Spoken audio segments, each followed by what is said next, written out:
चांदूर बाजार तालुक्यातील करसगाव, शिरसगाव कसबा, बहिरम, बोदळ, सरपापूर इत्यादी गावातील परिसरात 10 मे रोजी झालेल्या वादळी वाऱ्यासह गारांच्या पावसामुळे शेतकऱ्यांच्या झालेल्या नुकसानाची सर्वप्रथम जिल्हा परिषद अध्यक्ष बबलू देशमुख यांनी शेत शिवारात जाऊन शेतकऱ्यांच्या आंबिया बहराची मोठ्या प्रमाणात झालेल्या नुकसानाची प्रत्यक्ष पाहणी करून तहसीलदारांना तात्काळ पंचनामे करण्याचे सांगितले आहे। वादळी वाऱ्यासह गारांचा पाऊस झाल्यामुळे या परिसरातील शेतकऱ्यांच्या संत्रा आंबिया बहराचे मोठ्या प्रमाणात नुकसान झाले आहे। तसेच कांदा, भाजीपाला आणि काही कुटुंबाच्या घरावरील टिनाचे पत्रे उडून गेली आहे।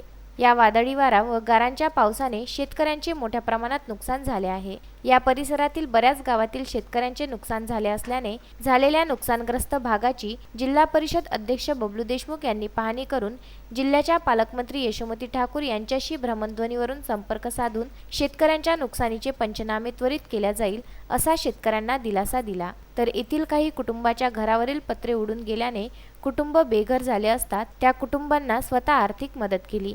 यावेळी शिरसगाव कसबा, करसगाव, ब्राह्मणवाडा, घाटलाडकी, कारंजा, सरपापूर, बहिरम, रतनपूर, सायखेडा, वणी येथील शेतकरी आपापल्या शिवारात हजर होते। तसेच तालुका काँग्रेस तालुकाध्यक्ष किशोर देशमुख, अमर चौधरी, किशोर ठाकरे, अहमद चौधरी, प्रमोद गुलक्षे, रमेश गुलक्षे इत्यादी शेतकरी शेत शिवारात उपस्थित होते। सुरेंद्र बिसने, विदर्भ न्यूज, अमरावती।